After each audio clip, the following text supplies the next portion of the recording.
Welcome to Supernatural Circumstances, the podcast where we take you down the rabbit hole into the fantastic world of the strange, the paranormal, and the unknown. I'm Morgan Knudsen. Come along with me on this week's adventure. Well, last week, you guys, we had the incredible Jim Harold on to kick into spooky season, and nobody does it better, really. I mean, he's so fantastic, and we're going to continue the tradition of strange stories because that's what we're getting excited about, right? I mean, it's coming up on Halloween season. This is probably one of the most exciting times of year for people like us who just love this stuff.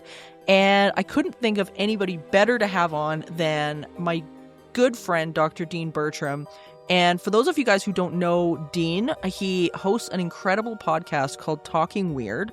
And I highly recommend go subscribe to it. He's brilliant. And he's got a short film that's out in the festival circuit right now called The Shaver Mystery. And it's so interesting. But it takes place around the idea of a fellow by the name of Richard Shaver and ufology. And ufology is where we are going today. And we're going to be talking about the Maury Island Incident. Now, when many people think of UFOs, we think about Roswell, we think about events that really hit the news, maybe post 1950, 1947. And the Maury Island Incident is not only one of the most significant events in ufology history, but also is the alleged beginning of the Men in Black sightings.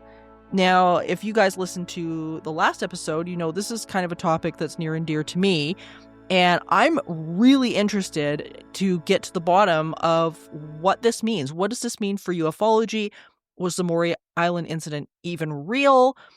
Dean's the guy we ought to talk to. So, if you guys are ready, let's get this going. Well, this is going to be such a fun conversation because I did not know much about Maury Island until you introduced me to this, Dean, and I realized I have a lot to be interested about Maury Island because I feel like I've got a bit of a connection to it, which we'll talk about later. Thank you for coming. Well, thank you for having me on. I always love chatting to you, whether it's on my show or especially when I get to visit you. I'd rather, to be honest, I'd much rather be asked the questions than ask them because then I can just, it's easier to answer than to ask questions, I think. I can just rant then. I don't have to be all thoughtful. I'm just like, blah, blah, blah, this is what I know about Maury Island, blah, blah, blah, blah. Well, that's fair. I am, and it's always an honor to have you on because, like you, I so enjoy talking with you. And every time that you're on or I'm on your show, it's just a conversation that's always so good. So great. Maury Island is something that I know was somewhat new to me because I'm not massively into the ufology field, but I'm sure listeners are kind of wondering about it as well if they're not totally delved into that area. Let's get into this. What is the Maury Island Incident? It's Washington, right? Washington State, off the coast of Tacoma, and Puget Sound is where it's located. So the water just to the west of Tacoma and Seattle is a body of water called the Puget Sound, and it lies between the mainland and Maury Island. And this is where the incident started, I suppose. This is such a wild story, and I didn't realize how much fundamentally that it has to do with launching the understanding of so many phenomena that we talk about all the time, right? Which is massive. So I'm just gonna let you go. Take us through the Maury Island Incident. What happened, and how did this play out? Sure. I guess I'll preface it by saying it's like many incidents of the paranormal, it's difficult to sometimes gauge what's real and what's not real and what's fabricated and what's not. And certainly many people have suggested the Maury Island Incident is a hoax. But I will tell the narrative as it was carried by ufology. And so let's put all, belief and doubt aside for a moment. So on June 21, 1947, which to contextualize that date was 3 days before Kenneth Arnold had his sighting of flying saucers near Mount Rainier. And that is what kicked off the modern flying saucer era. That's where the term came from, at least the term when it was applied to out of space, craft supposedly visiting us. So this is 3 days before Kenneth Arnold's sighting, again, supposedly. And on the Puget Sound, which, as I said before, is the body of water between the coast of Tacoma and Seattle on the west coast, on Washington State, as you mentioned, and Maury Island, there was essentially a lumber salvageman called Harold Dahl operating a boat with 2 crew members and his son and the family dog.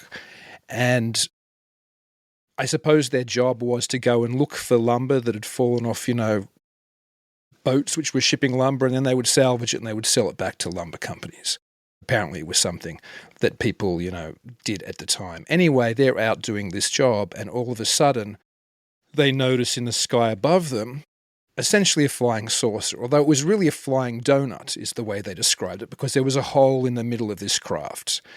And this craft seemed to be in trouble. It was kind of wavering in the air, kind of shaking back and forth. And there were these other flying donuts, I think in total there were 6, and other ones seemed to be coming to its aid, circling this craft as if to provide some kind of assistance. And out of the donut hole, what appeared to be some type of metallic slag or debris started to be emitted by the craft, by the flying donut. And it was hitting the water in the Puget Sound, steam was coming up, and then as it started to travel closer to the boat, supposedly this debris started to hit the boat. Now, allegedly it injured Harold Dahl's son, it hit his son's arm, allegedly some of it killed the family dog, and so they motored the boat as fast as they could to the shore of Maury Island. They all bailed out of the boat and they went and hid behind lumber that was on Maury Island until eventually this craft kind of stabilized with the help of the other 5 flying donuts around it, and it flew off, or they all flew off into the distance. Now, they piloted their boat back to Tacoma, and again, there's all these aspects of the story where nobody's quite sure of, but the original narrative suggested that Harold Dahl's boss was a man called Fred Chrisman, and Fred Chrisman is this fascinating, mysterious figure that we could do an entire show on alone, and maybe we'll talk about some of the weirdness of Fred Chrisman. I think that's a must. Yeah, it's almost unavoidable. So when they take it to Fred Chrisman and he looks at the boat and they say, they've damaged it, at first supposedly Chrisman thought, well, maybe they were drunk and they were stupid. He doesn't believe the story. But then again, according to Fred Chrisman, he looks at the boat and he looks at the top of the boat, the roof of the boat, and there's holes above. So it's not like they drove it. I mean, I'm assuming there was some damage where they drove it into the shoreline where they beached it, but there was all this damage above, which kind of fit the story of what Harold Dahl had told Fred Chrisman. And so Fred Chrisman goes out to the area himself. I think maybe it's the following day. He goes out to Maury Island, and he sure enough finds debris which matches what they were saying on the shoreline, and he sees a flying donut himself, which seems to be scouting the area. And that's kind of the setup for the story. There's much more, and it keeps going, but maybe I'll pause there in case you have any questions. And that's the beginning of the Maury Island incident. Well, of course I've got questions. It's so wild, and one of the things that makes this really interesting to me is that here we've got something that is, maybe not quite the equivalent of a Roswell type incident, but this is a pretty big deal. Nobody's seemingly covering it the same way Roswell was being covered. This was I find that very strange, and so that might be a topic for in a little bit. But so who were the witnesses? So you mentioned a fellow named Harold. So who was all involved in this? Okay, so it was Harold Dahl initially. We don't know the names of his 2 crew men, okay, assuming they existed. His son, apparently after the incident, this is part of the story too, vanishes. It's like a David Paulides story. He vanishes and he appears in, I think, somewhere like Idaho, totally losing his memory, working in a diner somewhere. What? So, yeah, this is another weird part of the extension of the story. Fred Chrisman is a fascinating character, and Fred Chrisman first appears in the realm of the paranormal and the strange and the unusual and the weird and the anomalous a number of years before. And this is actually a key part of the story. Fred Chrisman writes to a publication called Amazing Stories, which is probably my primary wheelhouse at the moment. A man Right. called Ray Palmer was he was the editor, as if Davis were the publishers, but Ray Palmer was the editor of a magazine called Amazing Stories, which was America's leading science fiction pulp magazine in the 1940s. And at the time when Fred Chrisman wrote, in the mid-40s, Ray Palmer had begun to run a series of stories which he labelled the Shaver Mystery. And while this was a science fiction magazine, the Shaver Mystery stories were written by a man called Richard Shaver, who claimed to have had genuine contact with an underground race or races of alien beings, a race of beings called the Darrow, which stood in Shaver's language for detrimental robot. It was a shortening of detrimental robot. It didn't mean they were robotic. D or det meant detrimental, essentially. So they were evil, and that was what the D meant. And the Rho was a shortening of robot, but in Shaver's language, that just meant it was the main force that controlled you. So the Darrow were controlled primarily by detrimental forces. So all they wanted to do was hurt, maim, kill, rape.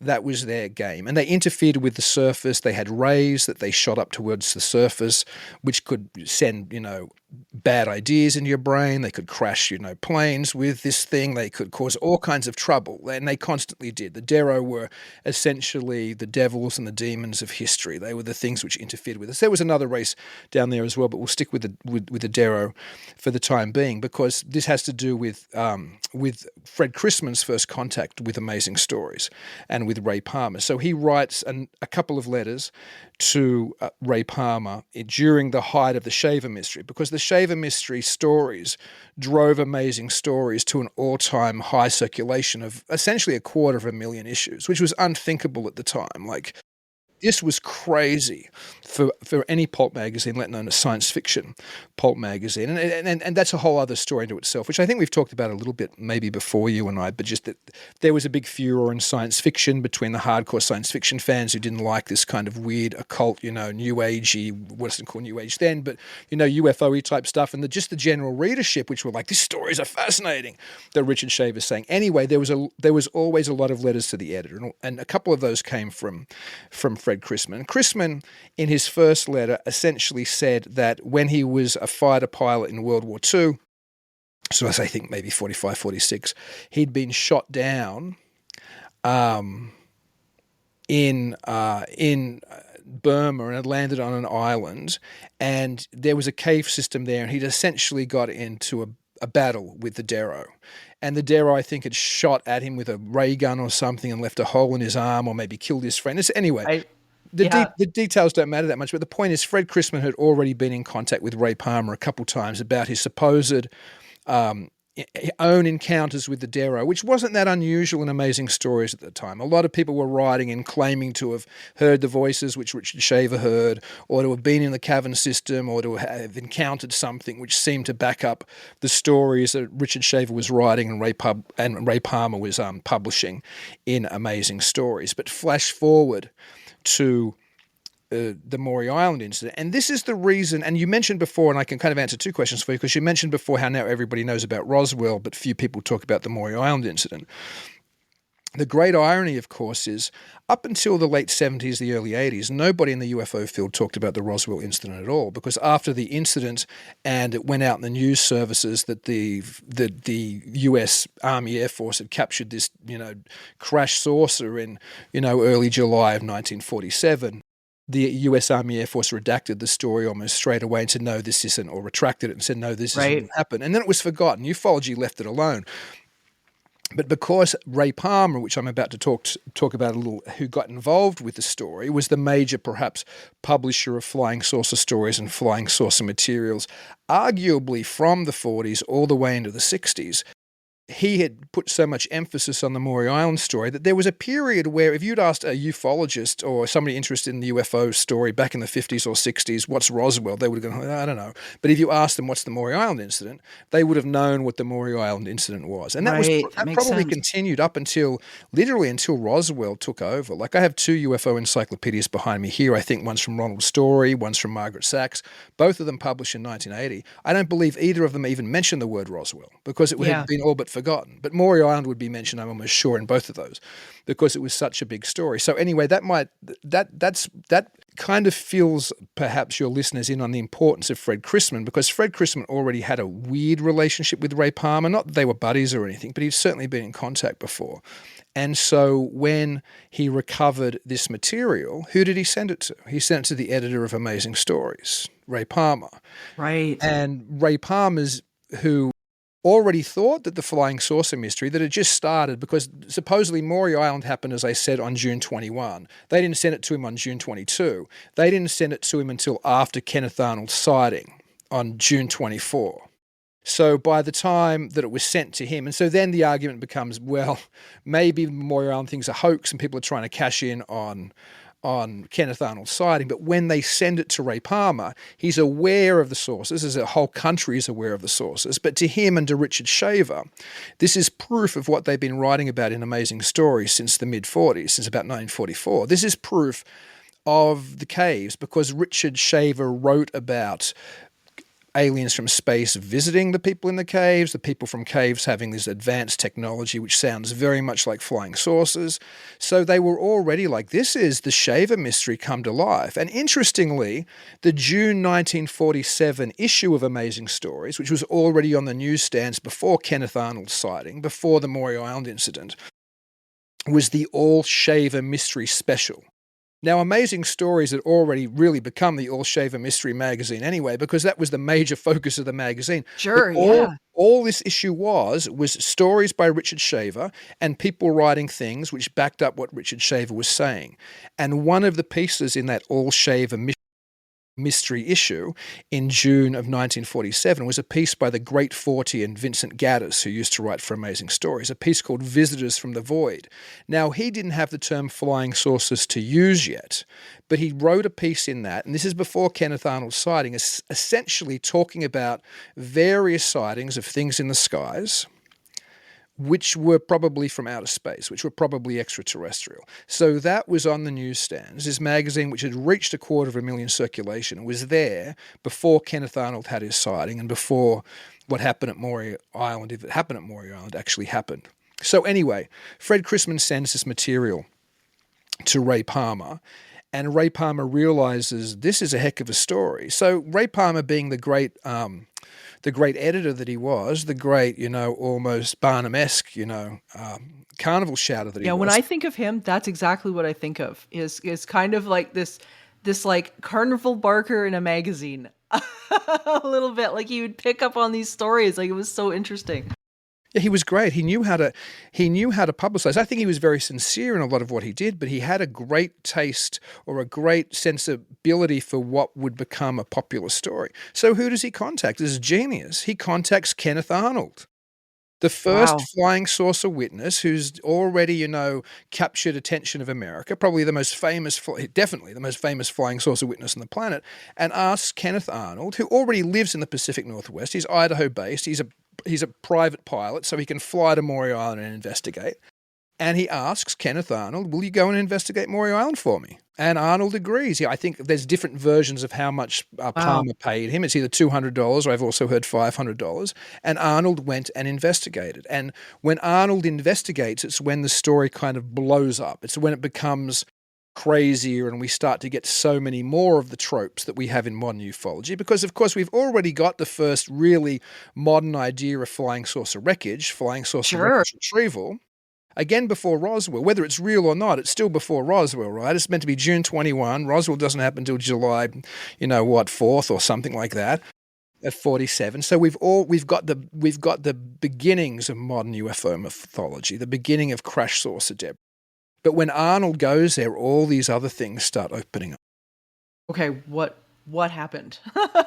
Well, so Arnold flies in Interestingly, he sees more flying saucers on his way there, supposedly, which he had a number of sightings of saucers throughout his life, which aren't often talked about. We only ever talk about that initial sighting over Mount Rainier. Speaking of Mount Rainier, it's worth saying that Mount Rainier, which everybody knows is the mountain closest to where Kenneth Arnold, when he was piloting his plane, first had saw those 9 crescent-shaped craft, which he didn't describe them as saucers, but crescent-shaped craft in June 24 of 1947. When you're standing on Maury Island and you look back towards Seattle, Tacoma, Mount Rainier looms in the background. Like it's so present. It's such an obvious part of the consciousness of if you lived there. So clearly Harold Dahl and Fred Chrisman, if they'd heard they'd heard the Kenneth Arnold story, were looking up at this mountain every day. So flying saucers would have been part of their consciousness. Or alternatively, if you believe Maury Island was a genuine incident, and it may very well have been, this isn't very far from where Arnold sees the saucers 3 days later. So depending what way you look at it, there's a clear geographical connection between the original flying saucer famous Kenneth Arnold story and the Maury Island incident, which supposedly predates it for 3 days. So what we now I've gone off on a weird little tangent. So we were talking about just hit me again with sure. Yeah, basically I think what's interesting to me about this is that as this has gone along, as these people were sort of amassing this information and they're trying to figure it out, and I think at this point the world is starting to try to want to figure this out. What's interesting to me is that, I mean, we know a little bit more nowadays about how consciousness works, and there's been that tie-in between our consciousness versus what we're witnessing on a paranormal level. Like I had on a fellow about a year ago, and we were talking about the Kenneth Arnold sighting. And what was really interesting about that to me was he and you kind of touched on it, was that he never actually described it as a flying saucer. It was the media that took it and described it as a flying saucer. And then everybody started to see flying saucers. But what was interesting was that the author that I was talking with, he actually saw one as well. And so he was not a disbeliever in this by any stretch of the imagination, but he actually witnessed one of these things showing up. I believe it was in Spain. And what I find really interesting about this is that you've got all this attention that's on it. And now all of a sudden people are seeing stuff, or they think they're seeing something. And the interesting part to me about this story, and I think where it gets a little bit past, okay, everybody's looking at this, and reading magazines about it, now we're seeing flying saucers, is that there was debris that it was actually found. And there was... They picked up this slag, and they found some really interesting things about it in terms of its makeup and the calcium in it and whatnot. Can we talk about that a little bit? Because it sort of pulls this out of the realm of hoax, or what is this, to what is it that got picked up? Right. Ray Palmer had some testing done on the debris that was sent to him. As I mentioned, that's who Chrisman sends it to originally.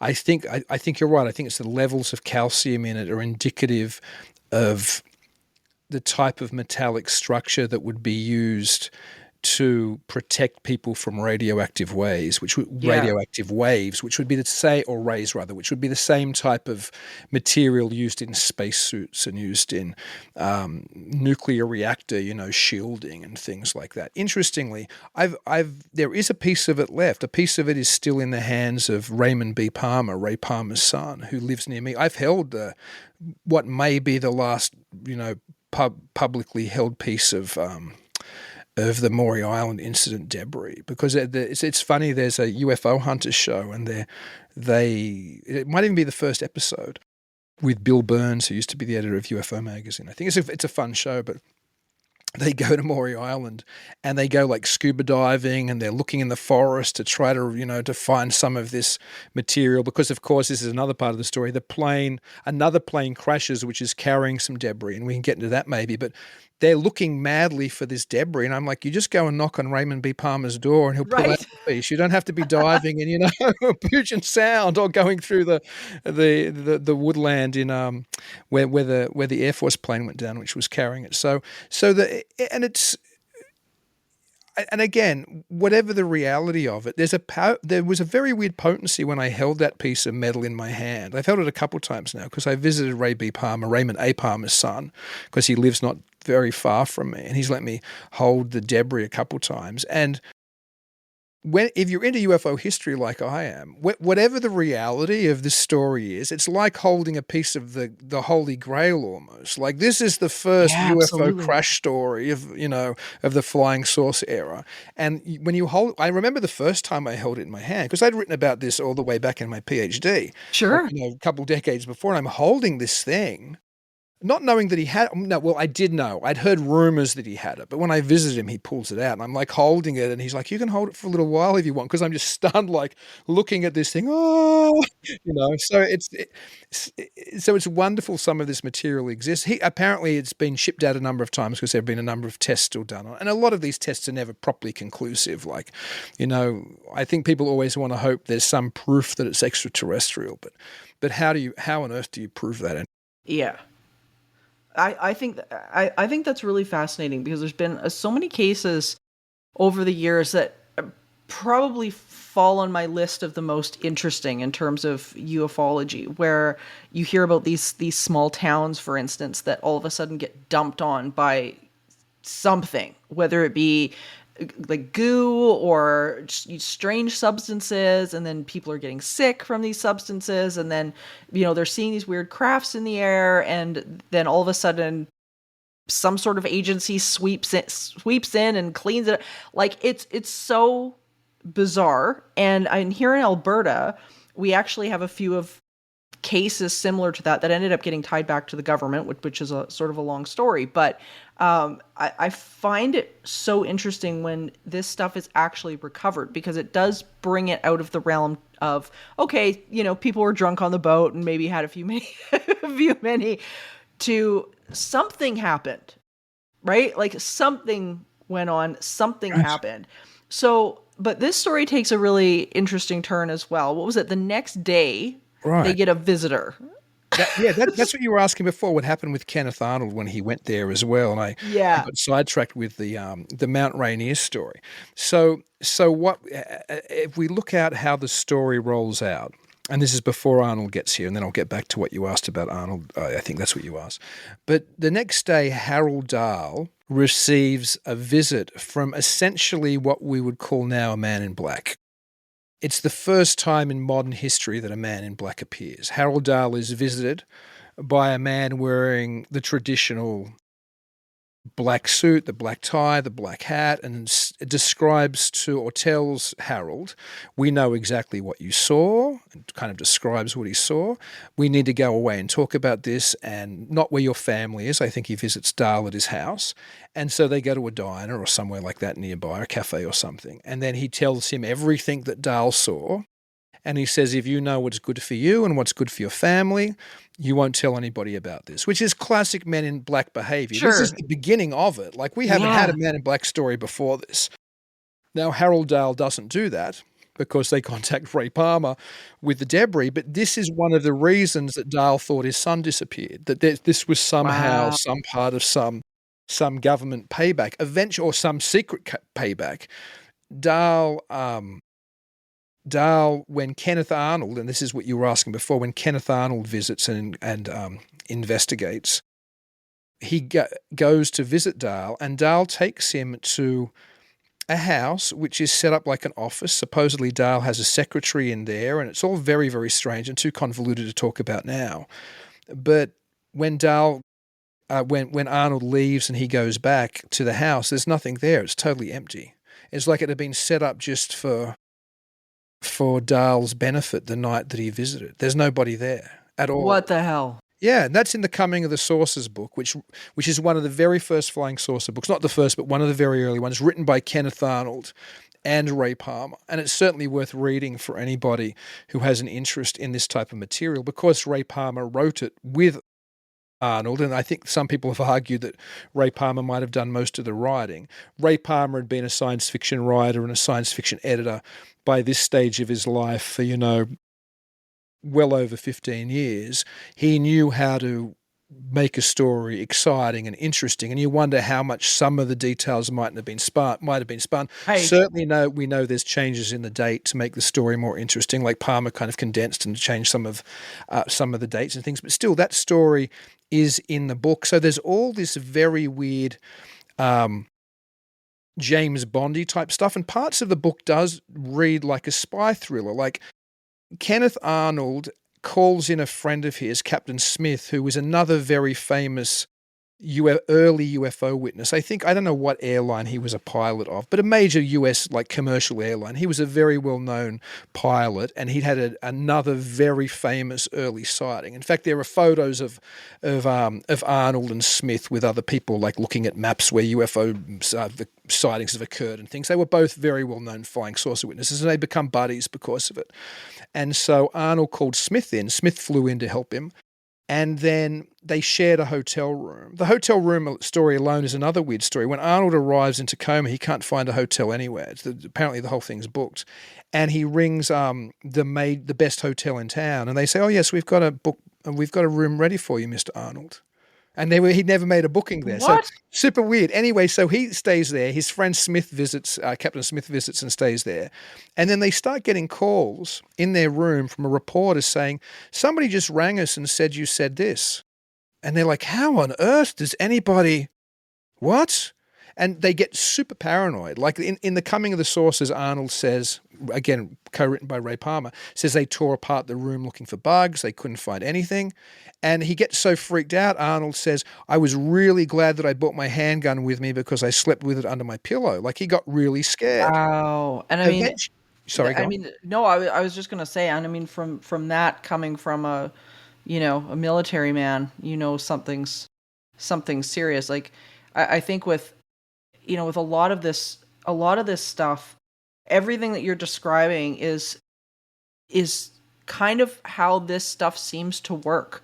Like there's something under the surface of all of these incidents, and not just in UFOs, but in other areas as well. Like it's like there's, I don't know, like a greater orchestration that's going on. And I find that so interesting. So yeah, go ahead, continue. No, and we should get to some of the synchronicities and weirdness of all these things. But so they get so freaked out because, again, remember, Arnold by now is the most famous flying saucer witness in America. He always was because he was the first, and it got carried on every news wire on the planet almost.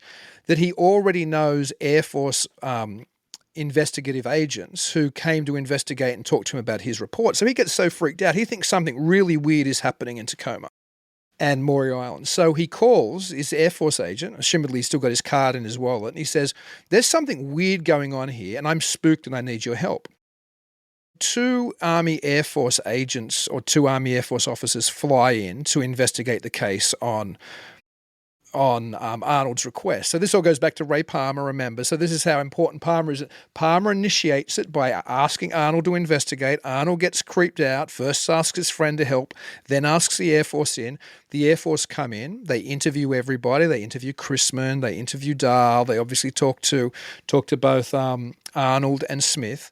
And apparently they're not that impressed. Also, they want to get back to base really badly because at this period in 1947, and by now it's about August of 47, like it's a couple of months after the actual, or maybe a month and a half after the actual incident.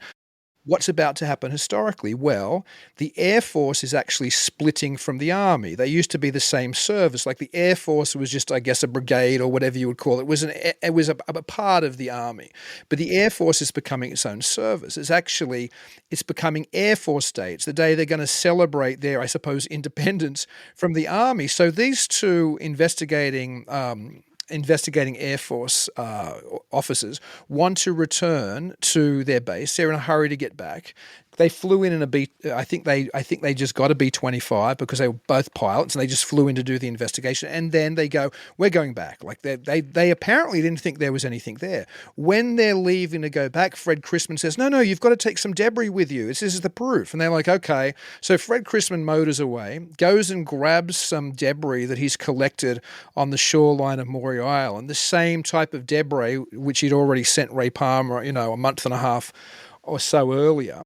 And he brings it back in a cornflake box of all things. You can imagine this, Fred Chrisman running up with a cornflakes box overflowing with, UFO debris. And they take it, they lock it supposedly in, I guess, the part of the plane where they put materials which are important. And then they take off and they fly back to base. Now, they never got back to base. Near Kelso, Washington, I believe one of the engines catches on fire. And the two pilots, the pilot and the co-pilot, who were the investigating officers, tell the other two Air Force people who were flying with them, because I think back in the day, and it's probably still the same today, if you wanted to move around and you were part of the armed services, you just jump on a plane which was going back to base, and it's very, okay, is everybody flying back to wherever? Yeah, we are. So they put parachutes on those guys and told them to bail, and they did bail. I think one was seriously injured still, I guess, when you parachute at a low altitude at night or something, right? Super dangerous. But the plane went down and both the investigating officers died, and they were the first two fatalities of the US Air Force in the history of, because the US Air Force had just become the US Air Force. So this becomes a big deal. This becomes a national security issue, right? So the FBI start to investigate. This thing all spirals. And none of this would have happened if Ray Palmer hadn't hired Kenneth Arnold, who hadn't gone out there and called his Air Force buddies in to investigate.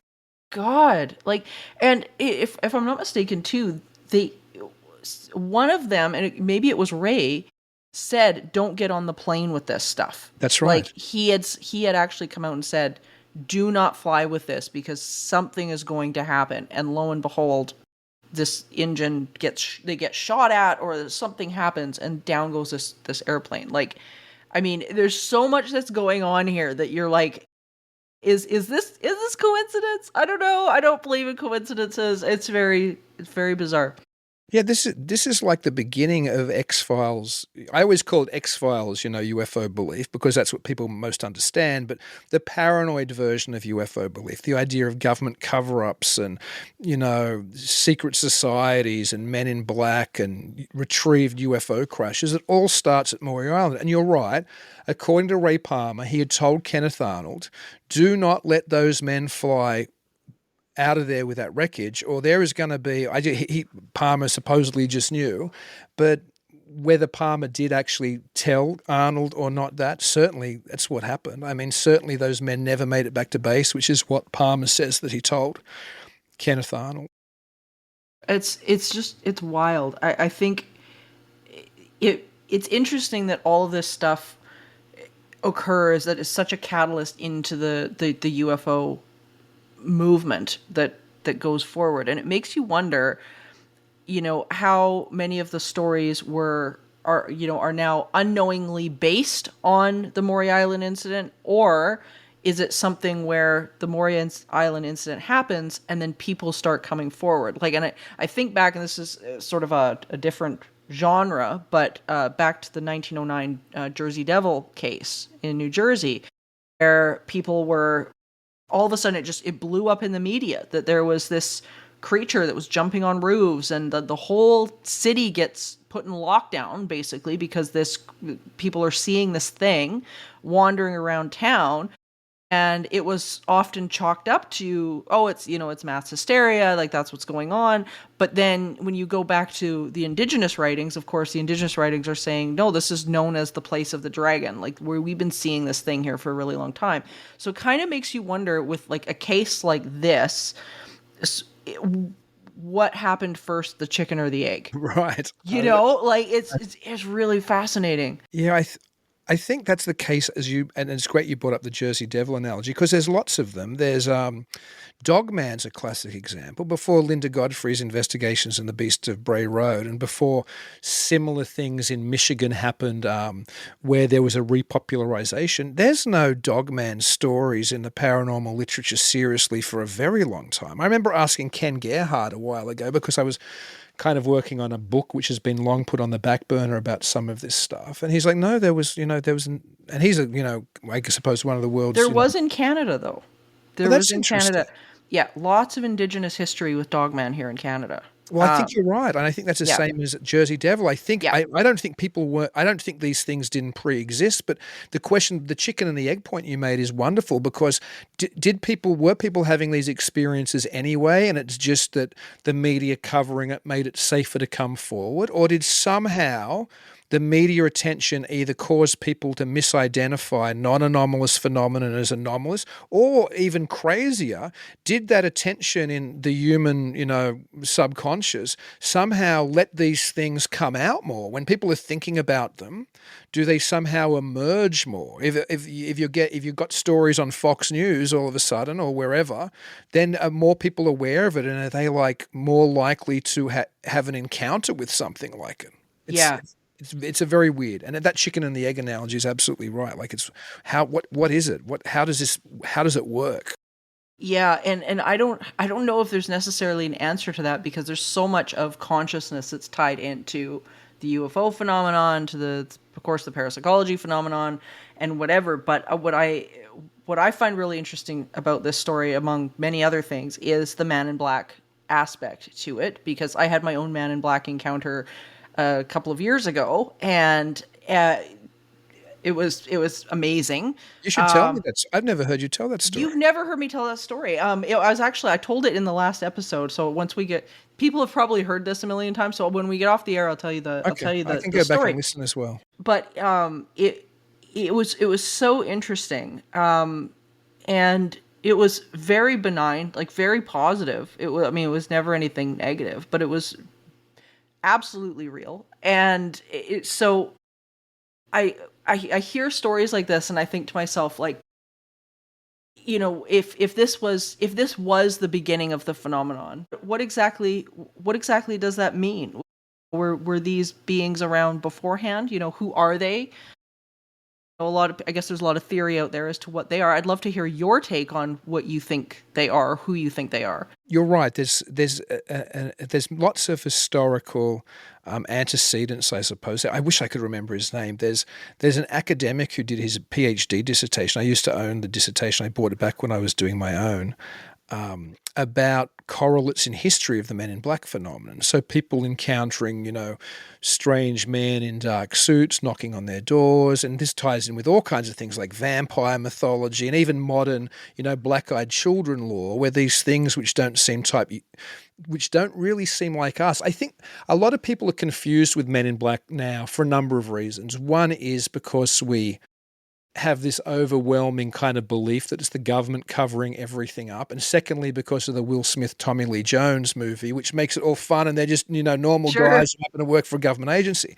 But when you read a lot of the reports, particularly in the work of people like John Keel, the work of people like Gray Barker, who incidentally took the Maury Island Incident, this is Gray Barker, and ran with it very heavily in his best-selling book and his probably most famous book, They Knew Too Much About Flying Saucers, where he was almost trying to replicate the Shaver mystery. He had this thing called the Bender mystery, where this ufologist in the early days of ufology had his kind of shut down his UFO research club because he'd been visited by 3 men in black. But in Bender's book, he talks about the Shaver mystery and he talks about the Maury Island Incident. He was very well acquainted with Ray Palmer. In fact, he used to write a column in one of Ray Palmer's magazines. So it all comes out of the same place. But as far as what I think they are, I think there is a kind of mythological trope or archetype to the appearance of a weird stranger dressed in black who's menacing and comes making threats which seem somehow to be paranormal or attached to the paranormal. I think there's a history going back hundreds, maybe even more years. As far as the UFO manifestation of it, if for a moment we imagine that Harold Dahl and Fred Chrisman were hoaxing and their story wasn't true, that somehow they realized, they looked at Mount Rainier every day, Kenneth Arnold had all this attention, they thought, well, we'll tell our story, and, if it was somehow And they both went on to say it was a hoax, particularly Harold Dahl, but then he retracted in another interview with the FBI and said, I just said it was a hoax because I wanted people to stop calling me crazy, so Yeah. I'd rather be the hoaxer than the crazy guy. So anyway, again, it becomes so convoluted, it's so difficult to tell. But if for a moment we imagine that it is a hoax, as a lot of people say it is, then what really do we make of the beginning of the Men in Black story? If the first version of it's in a hoax, and then it appears again, and again and again and again and again. Is that somehow this idea entering the popular consciousness via Ray Palmer and Kenneth Arnold and, beating this drum, and then Gray Barker beating it again harder, or just as loud a few years later? Did it enter that way? But maybe even if it's not a hoax, maybe just did people talking about this so early in ufology? Again, we don't know about the Maury Island incident very much now, unless we're seriously into UFO history. But early ufology certainly knew about the Maury Island incident because, again, Ray Palmer was the main guy. He was Mr. UFO. He was the person who was, or Mr. Flying Saucer might be more accurate then. He's the person who had Flying Saucers magazine. He ran and started Fate magazine with Curtis Fuller. He was doing it in Amazing Stories beforehand. He was publishing multiple UFO books. Did that encounter, somehow punch so hard into popular consciousness that then there was an expectation? If you have a weird UFO encounter like Harold Dahl and Fred Chrisman, you are going to get visited by a man in black who's going to make, strange, threatening, suggestions if you don't shush up, because that's the beginning of the idea of the UFO silencers, the idea of the Men in Black. It's so difficult to tell.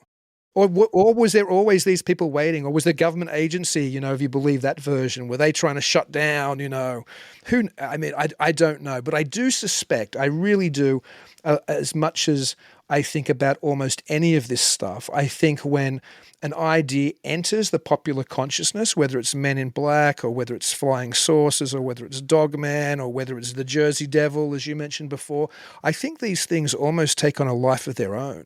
I think they become a part of what we believe in. And I think therein lies perhaps the secret to all of this very, disparate phenomena. Perhaps it's just one phenomenon and it manifests the way we expect it to manifest. That's always so. Anyway, that's a very convoluted answer to your question. But my suspicion is somehow that what we believe impacts what we experience. Oh, I absolutely agree.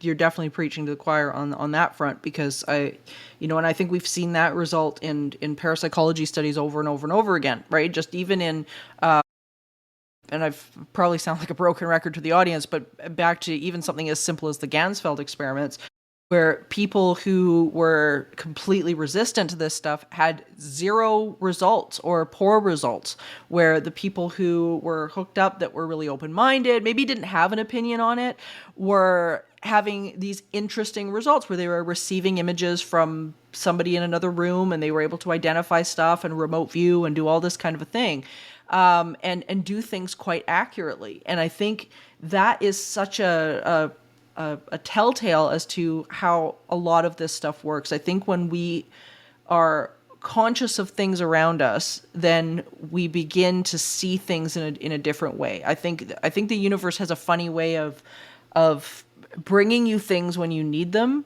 and bringing you lessons when you need to see them. And I found that just throughout my career as well. Like I don't know how many, decades I went before I ever saw anything remotely like a cryptid. I was out in the field for, holy crap, it was almost 20 years by the time I had my dogman encounters.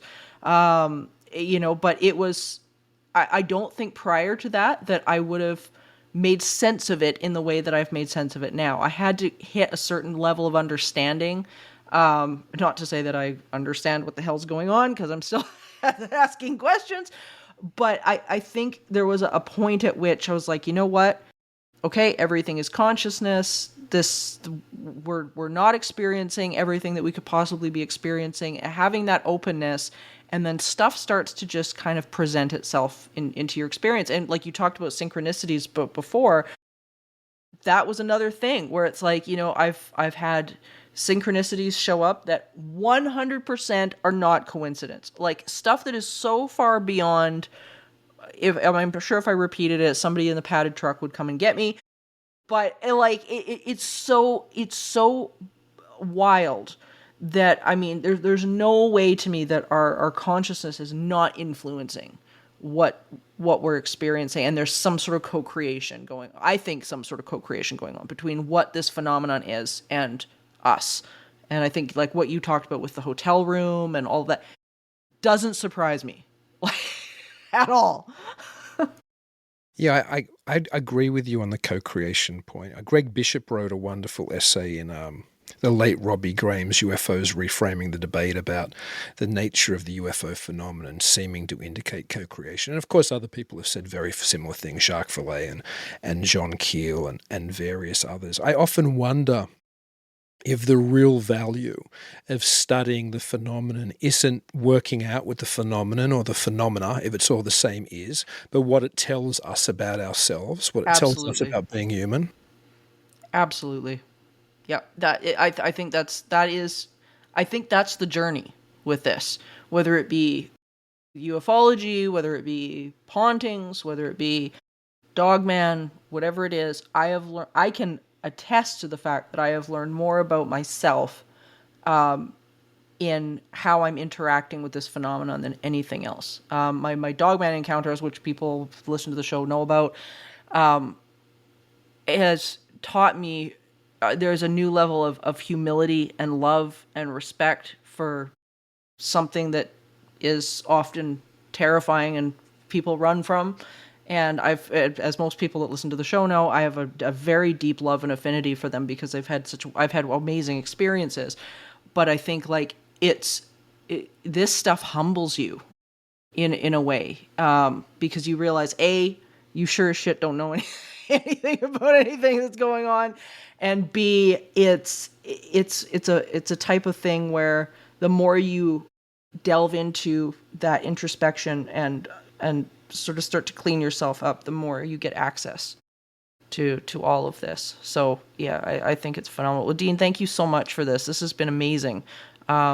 Incredible thing. And you've got an awesome documentary about Richard Shaver that has been winning so many awards Thank you. over the last, but talk to people about that. Where can they find it? All of your information, all the research you're doing right now is phenomenal. So talk about that a little bit. Sure, I'd love to, and thanks for the opportunity.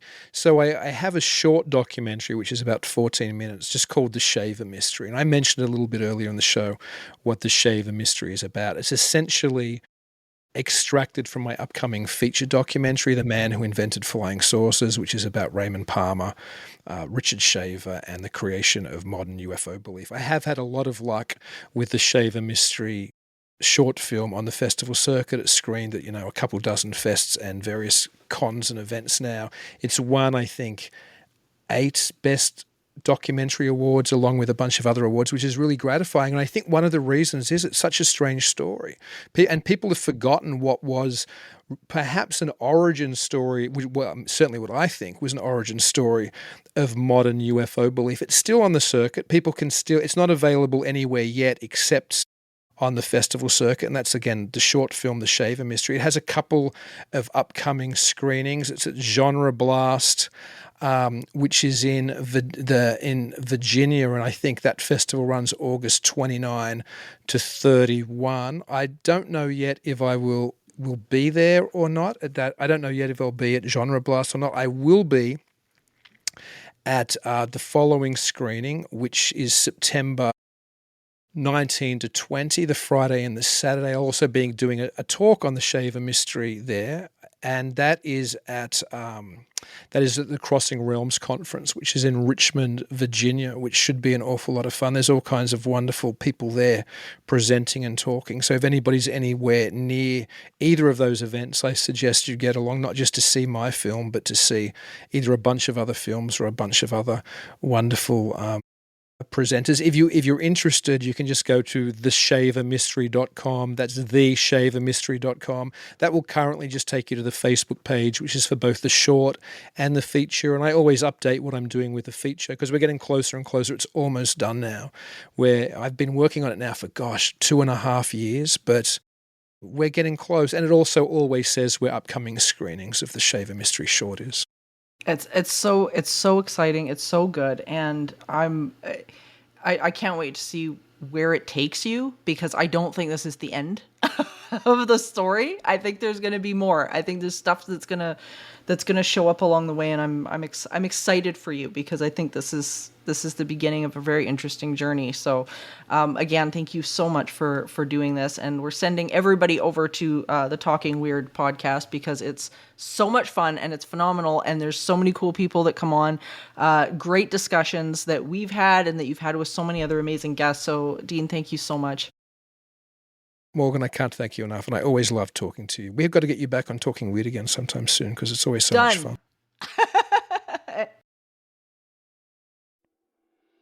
What a cool conversation with Dean. He is so smart and so wonderful to talk to about this stuff. He is absolutely so full of knowledge. It's amazing. I learned a ton out of this. I mean, the Maury Island incident is something that, like he was saying, many of the people steeped in ufology, probably many of you guys knew about this story. It was relatively new for me, mainly because I just don't delve too far into ufology like so many of you guys do. So this was so fascinating to learn and to hear about. And I don't know about you guys, but I've trouble believing that this was a complete hoax. You know, maybe elaborated in some ways and maybe exaggerated at some points. I mean, as most stories are, but I don't know. There's so many things that have happened since that really begin to verify a lot of what was experienced during this time period. And the fact that this place is such a hotspot and continues to be such a hotspot makes you really think that there's something to this story and that there's something going on.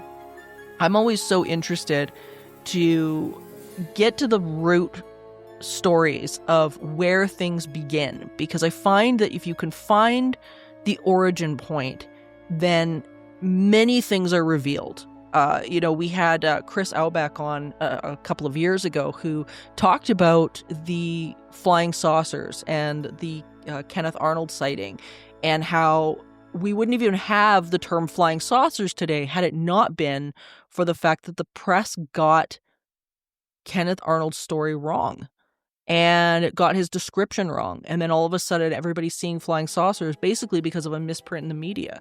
And I find it just really interesting when you can get to the bottom of something, or if there is a bottom, and figure out where things have come from. One of the subjects that it has been very interesting to me, sort of leaving the topic of UFOs for a moment, has been the Wendigo and trying to find the bottom of that story. And I don't think anybody's been able to do that, which has been, again, very interesting.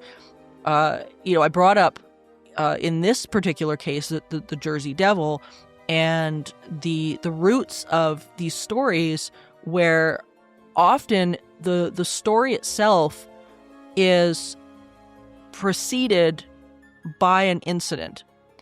And many times when we think about folklore and we think about stories like the Maury Island Incident, we think, okay, somebody made up the story and then everybody else started to see incidents and have things happen.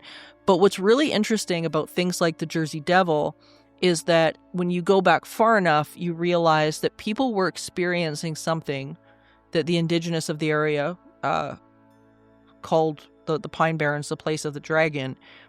And the story itself of Mother Leeds came as a attempt to explain the what these people were seeing, that there was something there and the stories came later. It wasn't the other way around, which I find is very, very interesting. And it makes you wonder about an incident like this, if that's indeed the case, somebody experienced the Men in Black and, the stories and the conspiracies came from just trying to explain what the heck was seen at Maury Island. So it's really interesting, and it's an interesting psychology to think about when we're trying to identify and figure out where some of these tales and things that we take for granted, stories we take for granted, have actually come from. It's really cool stuff. So I'm so glad that Dean was able to come on and get into this. It's so cool. And I hope it left you guys with as many questions as it did answers because, that's what this is supposed to do. So thank you for joining me on this eerie expedition, my dear listeners. And remember, there is no line between the natural and the supernatural. All is consciousness. Until next time, stay curious, friends. Supernatural Circumstances is a co-production of Entity Seeker, Paranormal Research and Teachings, and The 20th Plane. This podcast is a part of the Curious Cast podcast network. You can find out more about me, Morgan Knudsen, and book me for live appearances at entityseeker.ca. You can also email the show at supernaturalcircumstances.com.